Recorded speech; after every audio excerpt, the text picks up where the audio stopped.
پچھلے جمعۃ المبارک میں بئر معونہ کا واقعہ تفصیل کے ساتھ ذکر کیا تھا کہ اللہ کے نبی صلی اللہ علیہ وسلم کے 70 صحابہ کرام کو بے دردی کے ساتھ شہید کر دیا گیا، اور یہ وہ لمحہ تھا کہ جب اللہ کے نبی صلی اللہ علیہ وسلم نے رحمت للعالمین ہونے کے باوجود ان ظالموں کو اللہ کے نبی صلی اللہ علیہ وسلم نے بد دعا دی تھی۔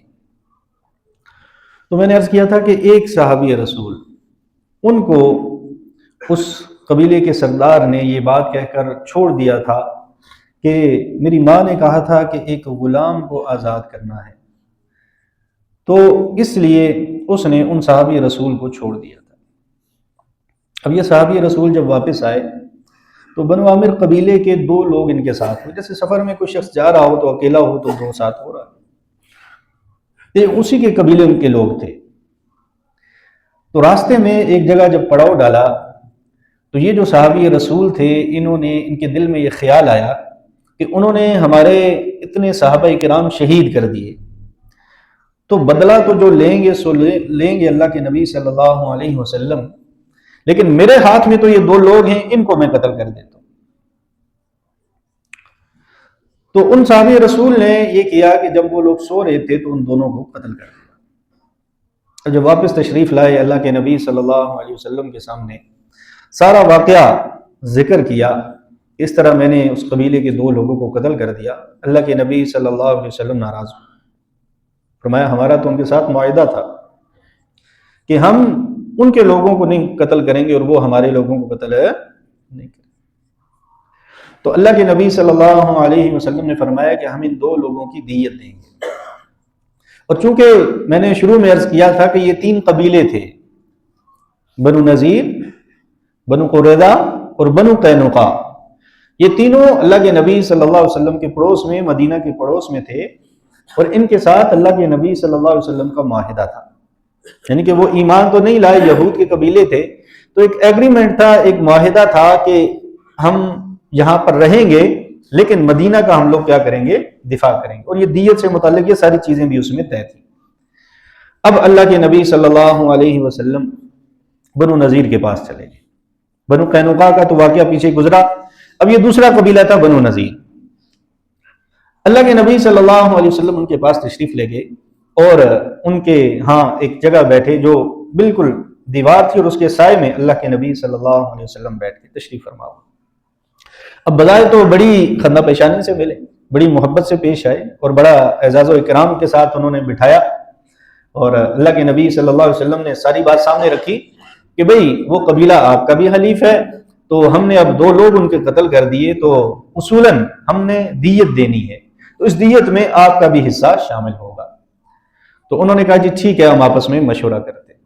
لیکن ان لوگوں نے جب آپس میں مشاورت کی تو بجائے اس کے کہ یہ مشاورت کرتے کہ ہمارا ایک ایگریمنٹ ہے، ہم نے مل کر لڑنا ہے، مل کر مدینہ کا دفاع کرنا ہے، مل کر دیت دینی ہے، انہوں نے مشورہ یہ شروع کر دیا کہ ہم لوگ نعوذ باللہ نبی کریم صلی اللہ علیہ وسلم کو یہیں پہ شہید کر دیتے۔ یہ ہمارے پاس بڑا بہترین موقع ہے کہ ہمارے پاس آئے ہوئے ہیں ان کے قبیلے کے مسلمان، باقی مہاجر اور انصار بھی پاس ساتھ نہیں ہے زیادہ، حضرت ابو بکر، حضرت عمر، حضرت عثمان، حضرت علی، حضرت طلحہ، حضرت سعد، حضرت اسید، یہ چند 7-8 صحابہ کرام اللہ کے نبی کے ساتھ تھے۔ تو انہوں نے کہا یہ چند صحابہ ان کے ساتھ ہمارے پاس بہترین موقع ہے کہ نعوذ باللہ ہم اللہ کے نبی صلی اللہ علیہ وسلم کو شہید کر دیں۔ سلام بن مشکم ایک یہودی تھا، اس نے کہا ساری زندگی میری مخالفت کرتے رہنا، ساری زندگی میری ہر رائے کی مخالفت کرتے رہنا، لیکن اس وقت میری بات یہ مان لو کہ اس مشورے پہ غلطی سے بھی عمل نہ کرنا۔ وہ کہنے لگا تمہیں معلوم نہیں ہے یہ اللہ کے آخری رسول ہے،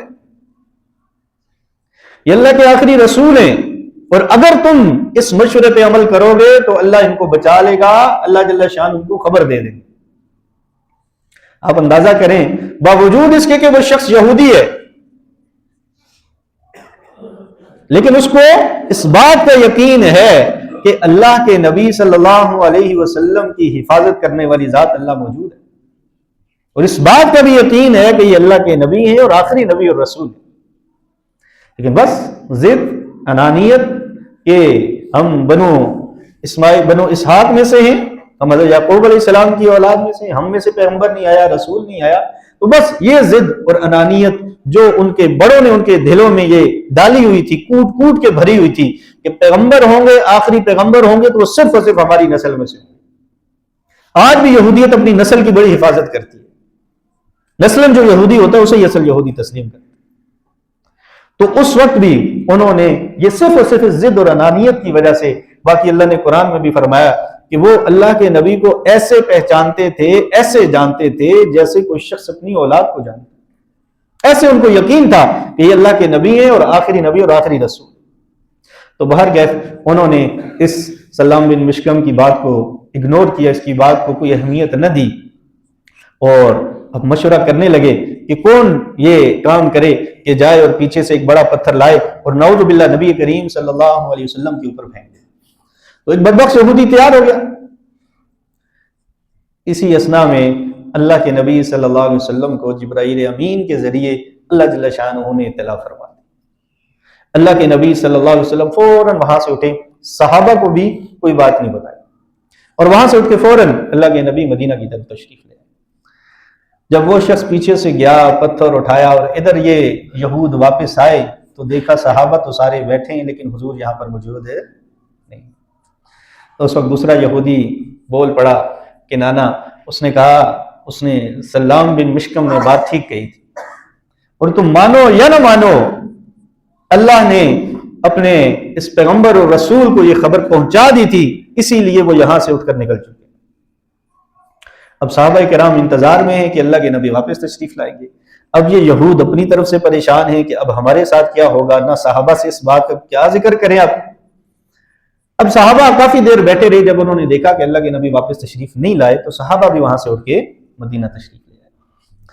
اللہ کے نبی صلی اللہ علیہ وسلم کے پاس جب صحابہ پہنچے، اللہ کے نبی صلی اللہ علیہ وسلم نے صحابہ کرام رضوان اللہ تعالی مجمعین کو ساری صورتحال جو وہ سامنے رکھی، اور پھر مشاورت ہوئی، اور اللہ کے نبی صلی اللہ علیہ وسلم نے فیصلہ فرمایا کہ ان کے ساتھ ہمارا معاہدہ آج کے بعد ختم، کیونکہ یہ اب انتہا کو پہنچ چکے ہیں۔ پہلے بھی انہوں نے اللہ کے نبی صلی اللہ علیہ وسلم کے ساتھ ایسے ہی ایک تیاری اور مکاری کرنے کی کوشش کی۔ انہوں نے کہا 30 لوگ آپ کی طرف سے آئیں اور 30 لوگ ہماری طرف سے آئیں، اور اگر ہمارے لوگوں نے آپ کی بات تسلیم کر لی، ہمارے اس 30 لوگوں میں یہ علماء ہوں گے، اہل علم ہوں گے، اگر انہوں نے آپ کی نبوت کو پہچان لیا، تسلیم کر لیا، تو بنو نذیر سارے کا سارا قبیلہ ایمان لے آئے گا۔ جب اللہ کے نبی تشریف لے گئے تو انہوں نے پھر یہی مشورہ کیا تھا کہ ہم میں سے 3 لوگ جائیں گے اور خنجر چھپا کر جائیں گے، اور مسلمانوں کے بھی ہم اللہ کے نبی اور 2 اور لوگوں کو بلائیں گے، اور ان 3 لوگوں کو نعوذ باللہ ہم کیا کر دیں گے، شہید کر دیں گے۔ جب انہوں نے آپس میں مشورہ کیا، جب اللہ کے نبی 30 لوگوں کے ساتھ یہ اس بات پہ راضی ہو گئے، تو پھر وہ کہنے لگے نہیں، 3 لوگ آئیں وہاں سے اور 3 لوگ یہاں سے ہوں گے۔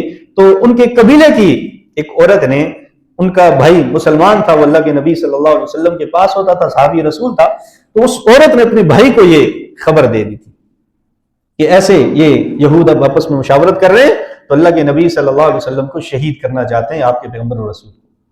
تو اس وقت بھی اللہ کے نبی صلی اللہ علیہ وسلم ان کے پاس پھر دوبارہ تشریف لائے تھے اور دوبارہ معاہدہ فرمایا تھا۔ تو یہ اب دوسری مرتبہ تھا، بالکل اسی طرح کا ان کا ایک وہ نعوذ باللہ اللہ کے نبی صلی اللہ علیہ وسلم کو شہید کرنے کی سازش تھی۔ تو اب اللہ کے نبی بڑے ان پہ غضبناک تھے، اور اللہ کے نبی صلی اللہ علیہ وسلم نے صحابہ کرام کو لیا اور بنو نذیر کا محاصرہ کر لیا۔ اب عبداللہ بن ابی جو منافق تھا، اس نے بھی پیغام بھیجا کہ ڈٹ جاؤ، کیا کرو، ڈٹ جاؤ۔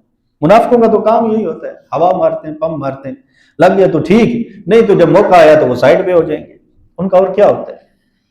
تو اس نے بھی یہی انہوں کو کہا کہ بھئی ہم پہنچ جائیں گے، تم فکر ہی نہ کرو، تم نے مقابلہ کرنا ہے۔ جب اللہ کے نبی صلی اللہ علیہ وسلم نے محاصرہ فرمایا، نہ قریش میں سے کوئی آیا، نہ عبداللہ بن ابی کا کوئی ساتھی آیا یا خود وہ آیا، کوئی شخص ان کی مدد کے لیے نہ آیا۔ 15 دن تک اللہ کے نبی صلی اللہ علیہ وسلم نے یہ محاصرہ فرمایا، اور پھر اس کے بعد انہوں نے ہتھیار ڈال دیے، اپنے ہتھیار ڈال دیے۔ اللہ کے نبی صلی اللہ علیہ وسلم نے پھر ان کے لیے فیصلہ فرمایا 10 دن کی مہلت ہے، اور ان 10 دنوں کے اندر اب دیکھیں اللہ کے نبی کی رحمت کا اندازہ لگے۔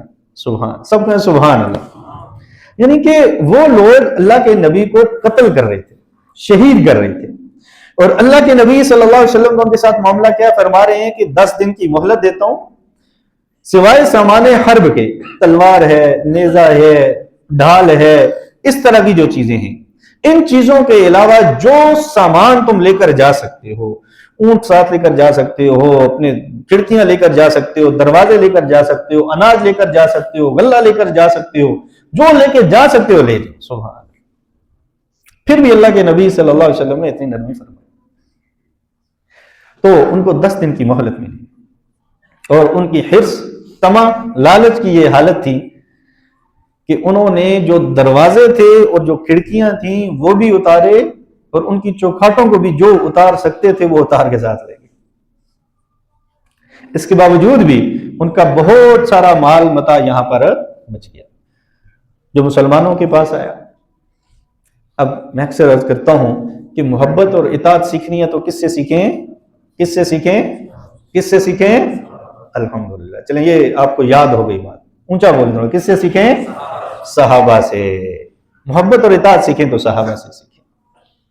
اللہ کے نبی کے داماد تھے، میں نے پیچھے واقعہ ذکر کیا تھا، دوبارہ عرض نہیں کرتا، تو وہ پورا ان کا قافلہ مسلمانوں کا آ گیا۔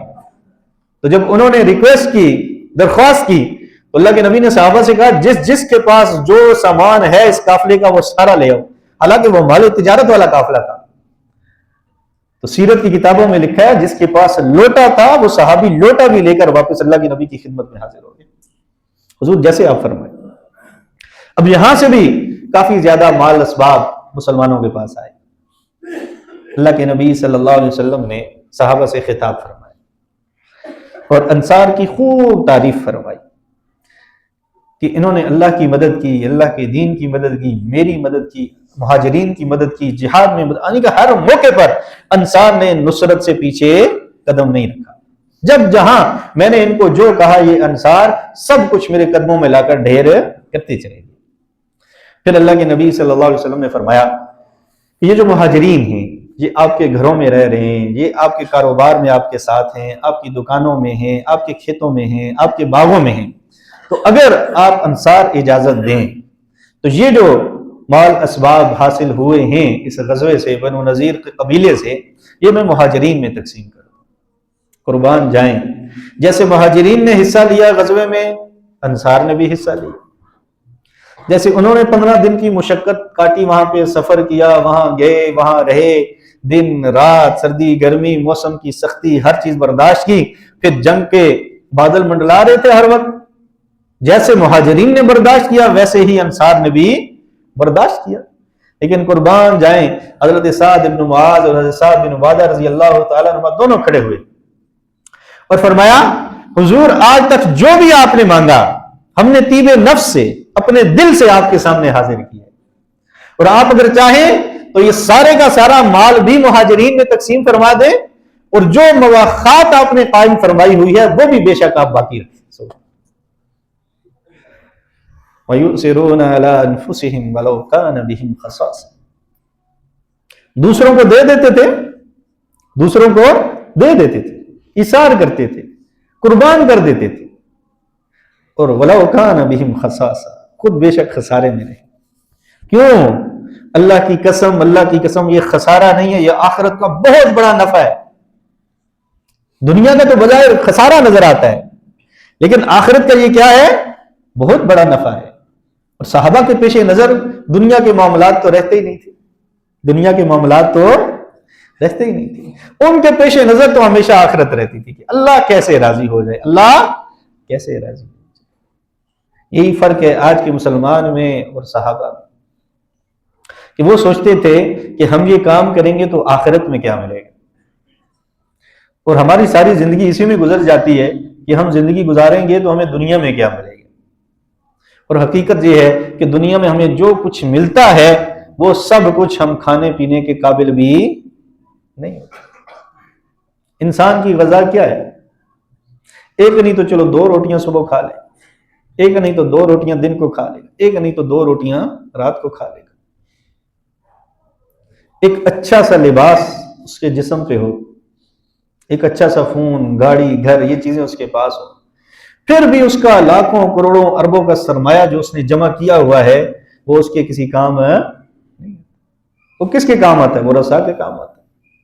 انسان مر جاتا ہے، پیچھے ورثاء لڑائی کر رہے ہوتے ہیں، آپس میں تقسیم کر رہے ہوتے ہیں۔ تو کیوں انسان اللہ کو ناراض کرے؟ کیوں انسان اللہ کو ناراض کرے کہ بھئی اس دنیا کے اس مال متاع کے لیے جو پوری طرح جس سے ہم نفع بھی ذاتی طور پہ، انفرادی طور پہ حاصل نہیں کر سکتے، اس کا نفع، اس کا فائدہ زیادہ جو ہے ہماری ذات سے زیادہ ہمارے بیوی بچے، ہمارے بہن بھائی، ہمارے اعزاء اقربا، ہمارے پڑوسی، ہمارے دوست یار وہ حاصل کرتے ہیں۔ بس ایک چیز ہے، وہ کیا ہے؟ حرص، وہ کیا ہے؟ لالچ، وہ ہے طمع، جس کے پیش نظر ہم اپنی آخرت برباد کرتے چلے جاتے ہیں، برباد کرتے چلے جاتے ہیں، برباد کرتے چلے جاتے ہیں۔ اس لیے صحابہ سے محبت سیکھو، صحابہ سے محبت سیکھی جائے کہ اللہ کے نبی سے کیسے محبت کی جاتی ہے۔ تو حضرت سعد ابن معاذ اور سعد ابن عبادہ رضی اللہ تعالیٰ عنہ دونوں نے فرمایا حضور جیسے آپ فرمائیں ہم ویسے کر لیں گے۔ تو اللہ کے نبی صلی اللہ علیہ وسلم نے پھر یہ مال جو تھا یہ مہاجرین میں تقسیم فرمایا۔ ایک دو صحابہ کرام تھے انصار جن کی مالی حالت بہت زیادہ پتلی تھی، بہت زیادہ تنگ دستی تھی، تو اللہ کے نبی صلی اللہ علیہ وسلم نے ان میں تقسیم فرمایا، اور باقی سارے کا سارا یہ مال اسباب جو بنو نذیر سے حاصل ہوئے تھے وہ مہاجرین میں تقسیم فرمایا۔ تو اللہ کے نبی صلی اللہ علیہ وسلم نے صحابہ کرام سے کتنی محبت کی ہے، وہ اسی لیے فرمائی کہ ان کی اطاعت ہی ایسی ہوتی تھی، ان کی اتباع ہی ایسی ہوتی تھی کہ حضور نبی کریم صلی اللہ علیہ وسلم ان سے محبت فرماتے تھے۔ تو ہم بھی اللہ کے نبی کی ایسی اطاعت کریں، ہم بھی اللہ کے نبی صلی اللہ علیہ وسلم کی ایسی اتباع کریں، ایسا ہم سنتوں کے پابند ہوں، ہماری زندگی ایسی سنتوں کی جامع ہو، صبح اٹھیں تو سنت کے مطابق، وضو کریں تو سنت کے مطابق، نماز پڑھیں تو بہترین ہر چیز کا ہم خیال رکھیں، روزے رکھیں تو اس میں سارا اللہ کے نبی نے جو جو فرمایا، گالم گلوچ سے اپنے آپ کو بچانا، رذائل سے بچانا، بری باتوں سے بچانا، یہ ساری چیزیں جو اللہ کے نبی صلی اللہ علیہ وسلم نے فرمائی سنت کے مطابق۔ حج ہے، ہر کام جیسے اللہ کے نبی نے کیا، کاروبار، تجارت، جو اللہ کے نبی نے فرمایا ویسے اگر ہم زندگی گزاریں گے تو جیسے اللہ کے نبی اپنے ایک ایک صحابی سے محبت فرماتے تھے ایسے ہی اللہ کے نبی صلی اللہ علیہ وسلم ہم سے بھی محبت فرمائے۔ تو کوشش کریں گے اللہ کے نبی کی اتباع کی، اللہ کے نبی کی سنت کے مطابق زندگی گزارنے کی۔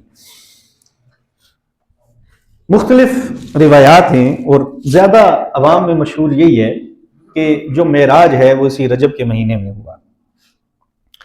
تو معراج میں جو اللہ کے نبی صلی اللہ علیہ وسلم کو جو تحفہ دیا گیا وہ کیا تھا؟ کیا تھا جی؟ اور بلند آواز کو کیا تھا؟ نماز۔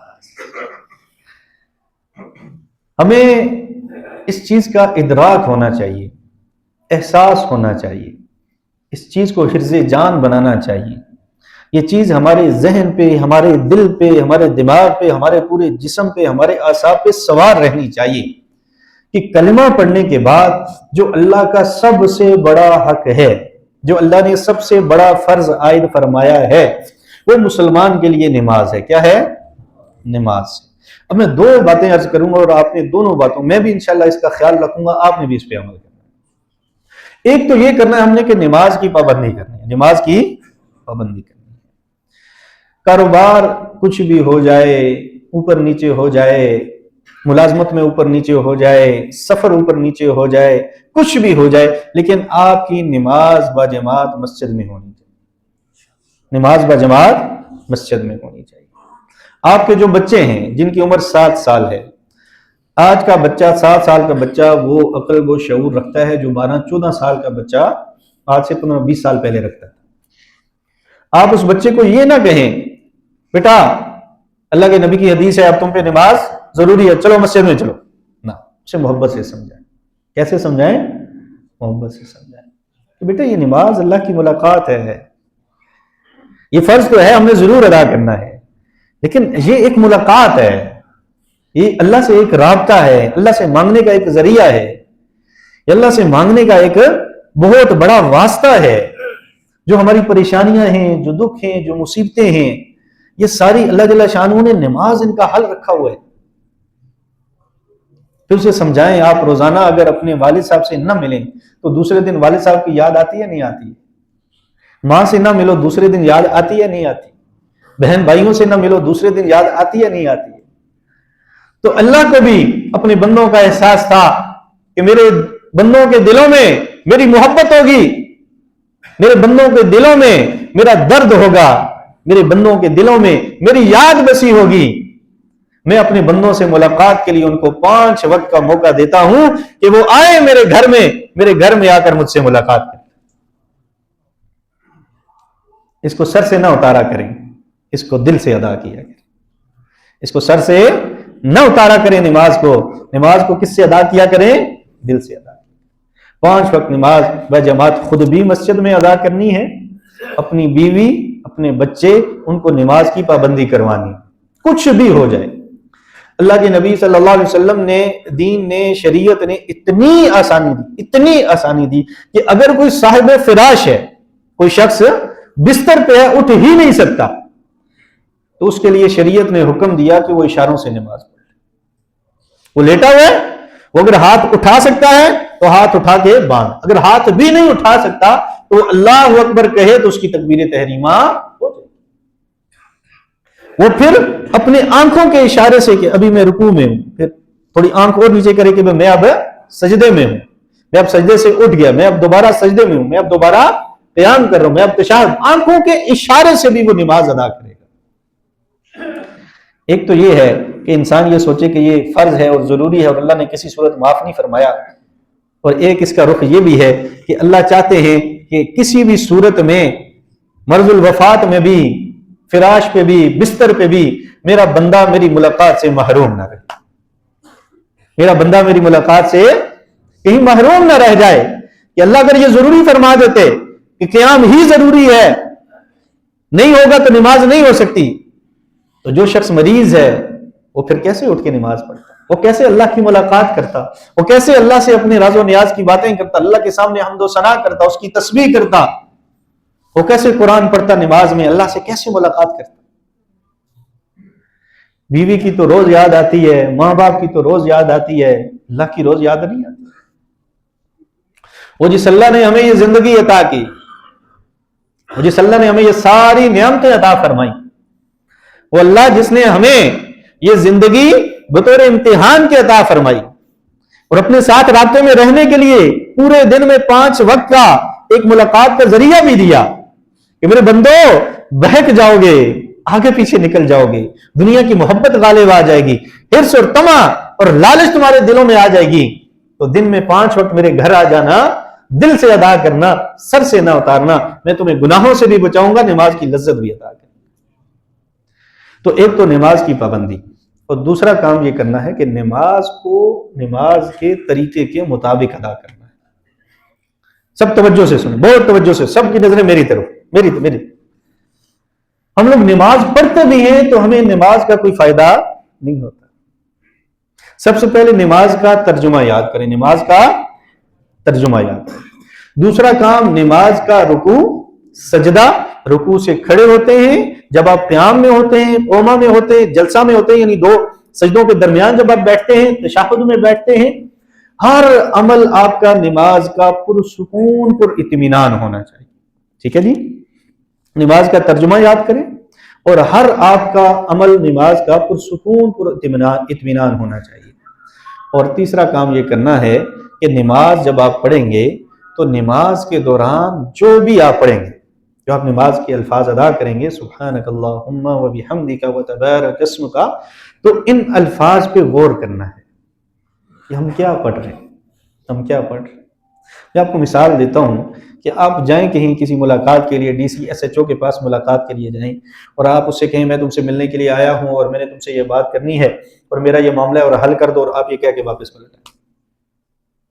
دیکھو طریقہ ہے ملاقات کا، بھئی اللہ نے ملاقات کے لیے بلایا، ملاقات کے الفاظ بھی سکھائے، ملاقات کے الفاظ بھی بتائے، تو ان الفاظ کو سیکھیں اور وہ الفاظ سیکھ کر بہترین طریقے سے آہستہ آہستہ آرام سے ادا کرنے کی کوشش کریں کہ پتہ چلے یہ ایک ملاقات ہو رہی ہے. آپ جو پڑھ رہے ہیں، اللہ کی حمد و ثنا بیان کر رہے ہیں، تعریف کر رہے ہیں، تسبیح کر رہے ہیں، قرآن کی تلاوت کر رہے ہیں، اس کا آپ کے جسم، آپ کی روح کو احساس بھی ہو. یہ دو کام اگر آپ کریں گے، آپ مجھ سے لکھوا لیں کہ یہ نماز آپ کو بے حیائی سے بھی روکے گی، بری باتوں سے بھی روکے گی۔ لیکن جب تک ہم اس نہج پہ نماز کو نہیں لے کر آتے، وہ کبھی کی طرح ٹھونکے ماری، اٹھے سجدے میں گئے، اٹھے جلدی جلدی پڑھا، 2 منٹ میں 4 فرض پڑھ لیے اور بھاگم بھاگ نکل گئے، یہ نماز ہمیں کبھی بھی گناہوں سے نہیں روک سکتی۔ پھر ہم کہتے ہیں کہ 5 وقت نماز پڑھتے ہیں پھر بھی گناہوں سے نہیں روکتے۔ بھائی نماز وہی ہے، روکتی ہے، اللہ کے قریب بھی کرتی ہے، اللہ کی محبت بھی دل میں ڈالتی ہے، لیکن نماز کو نماز کا حق ادا کرتے ہوئے ادا کریں۔ تو یہ دونوں کام کریں گے نا انشاءاللہ۔ تو معراج کا سبق ہمیں یہی ہے کہ اللہ کے نبی کا معراج ہوا عرشوں پہ، اور ہر مومن کا ہر روز 5 مرتبہ معراج ہوتا ہے، کہاں؟ اللہ کے گھر میں، اللہ کے گھر میں، اللہ کے گھر میں۔ تو ہم اس معراج سے فائدہ اٹھائیں، کوشش کریں گے اللہ جل شانہ کے سنت زیادہ عمل کرنے کی توفیق عطا فرمائے۔ وآخر دعوانا